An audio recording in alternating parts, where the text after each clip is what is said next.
واتبعوا، جب دین کی اصل حقیقت کو دور پھینک دیا، انہوں نے پیروی کی اس کی ما تتلو الشیاطین علی ملک سلیمان، جو شیاطین جن جو تھے، علی ملک سلیمان سے مراد ہے علی عہد ملک سلیمان، حضرت سلیمان کے زمانے میں چونکہ اللہ تعالیٰ نے ان جنات کو حضرت سلیمان کے تابع کر دیا تھا، تو وہاں پر چونکہ ان کا اب جو ہے کوئی میل جول زیادہ تھا لوگوں کے ساتھ، تو وہ انہیں کچھ اس قسم کی چیزیں سکھاتے رہتے تھے، گویا کہ اندر سے تخریب کاری۔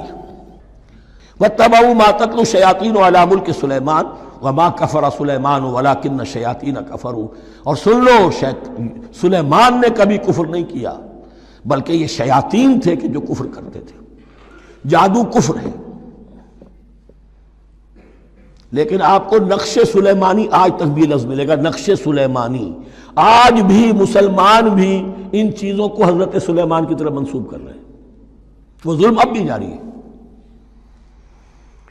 وما کفر سلیمان ولکن الشیاطین کفروا یعلمون الناس السحر، وہ لوگوں کو جادو سکھاتے تھے۔ وما انزل علی الملکین ببابل ہاروت و ماروت، اور جو کچھ نازل کیا گیا دو فرشتوں پر، ہاروت اور ماروت پر، بابل میں۔ بابل یہ ہے پرانا عراق، بیبلونیا۔ نبوکدنضر بھی بیبلونیا کا بادشاہ تھا، نمرود بھی بیبلونیا کا بادشاہ تھا۔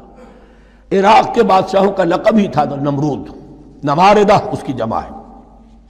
تو حضرت سلیمان کی حکومت جب تھی تو وہاں پر یہ لوگ جنات جو ہیں وہ اس قسم کی تخریب کاری کر رہے تھے، تو اللہ تعالیٰ نے آخری آزمائش کے لیے دو فرشتوں کو زمین پر اتارا، اور وہ انسانی شکل میں لوگوں کو جادو سکھاتے تھے، بتاتے بھی جاتے تھے دیکھو جادو کفر ہے، ہم سے مت سیکھو، لیکن اس کے باوجود لوگ سیکھتے تھے، تو گویا کہ ان پر اتمام حجت ہو گیا کہ اب ان کے اندر خباثت جو ہے پوری طریقے سے گھر کر چکی ہے۔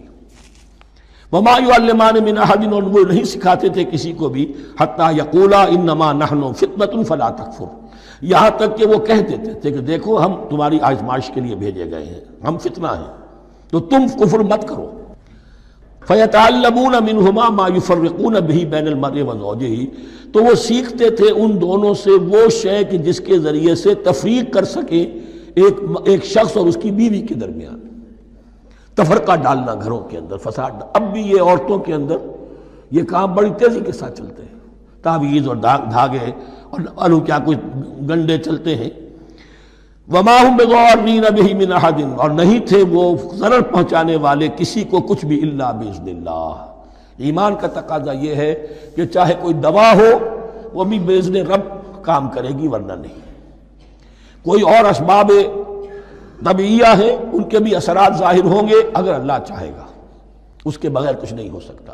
جادو کا بھی اثر ہوگا تو اللہ کے اذن سے ہوگا، تو بندہ مومن کو ڈٹے رہنا چاہیے اور مقابلہ کرنا چاہیے۔ وما هم بضارین بہ من احد الا باذن اللہ ویتعلمون ما یضرهم ولا ينفعهم، اور وہ سیکھتے تھے ان سے وہ چیزیں جو ان کے لیے مضرت بخش تھیں، ضرر پہنچانے والی، اور انہیں نفع نہیں پہنچاتی تھی۔ وَلَقَدْ عَلِمُوا لَمَنِ اشْتَرَاهُ مَا لَهُ فِي الْآخِرَةِ مِنْ خَلَاقٍ، حالانکہ یہ بات ان کے علم میں آ چکی تھی کہ جس نے بھی اس چیز کو حاصل کیا، جادو سیکھا، اس کا پھر آخرت میں کوئی حصہ نہیں ہے۔